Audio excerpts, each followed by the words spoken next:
Hello, my name is Dr. Joanna Oda, and I'm an Associate Medical Officer of Health with Halton Region Public Health. Over the past several months, we've gotten lots of questions about the COVID-19 vaccine, in particular from people who are pregnant or in their reproductive years. Today, we'll be talking to some local experts to help answer your questions. Hopefully, at the end of this, you'll have the answers you need to make an informed decision about the COVID-19 vaccine during pregnancy or your reproductive years.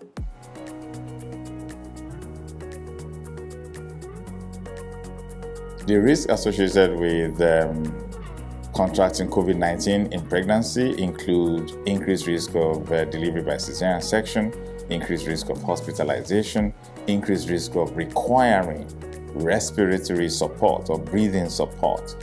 We know that the COVID-19 infection in pregnancy can put pregnant individuals and their fetuses at an increased risk of medical complications and death. We know that in general, pregnant individuals who contract COVID-19 are an increased risk for stillbirth, premature birth, low birth weight babies, high blood pressure. Pregnancy increases the risk of severe disease from COVID-19. It increases the risk that person will be hospitalized or need ICU care. And then their stay in the hospital or ICU also tend to be longer. Care of a pregnant person does tend to be more complicated because you have to take care of both the pregnant person and the fetus.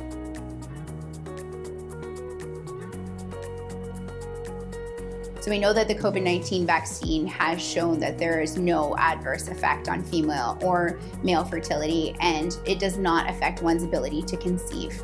In fact, if you get vaccinated while you are trying to achieve conception, you are creating a scenario where you are protected when you become pregnant, and you will also offer protection to the unborn child when you in fact become pregnant.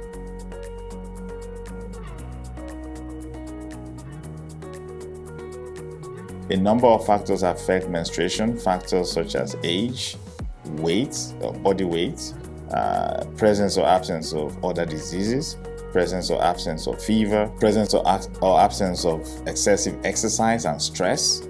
So these are other factors that affect menstrual regularity beyond the COVID-19 vaccination itself. Some people do report changes to their menstrual cycle after getting the COVID-19 vaccine, but what we've seen to date is that those changes are usually short, maybe 1 or 2 cycles, and there's no impact to fertility. On the other hand, getting COVID-19 disease itself, about 35% of people report changes to their menstrual cycle. So again, the vaccine is safer than the disease itself.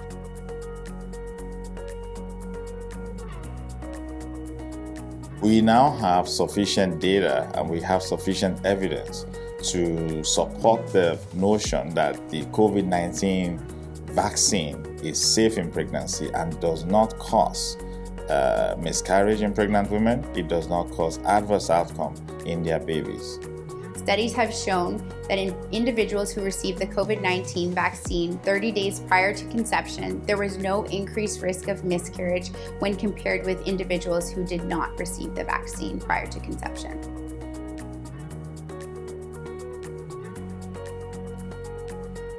It is important to get vaccinated when you're pregnant. It is important to get vaccinated when you're contemplating being pregnant. I absolutely recommend the COVID-19 vaccine for all of my patients. The COVID-19 vaccine has been shown to be safe and effective for all pregnant individuals. It has been shown to decrease the severity of symptoms should you acquire COVID-19 infection and can provide longer lasting protection for future variants should you contract those. As a breastfeeding mother myself, I got my COVID-19 vaccine as soon as I was able to. And I felt better knowing that the antibodies my body produced in response to the vaccine would be passed on in my breast milk to my baby and offer him a little bit of protection given that he couldn't be immunized yet. This is the only weapon that we have to fight this virus and to be able to live normal lives, even in the midst of a deadly pandemic. There's a lot of information out there, and we're all trying to make the best decision for ourselves and for our loved ones. Make your decision based on reliable information and keep asking questions. We'll keep talking to experts and helping to answer those questions.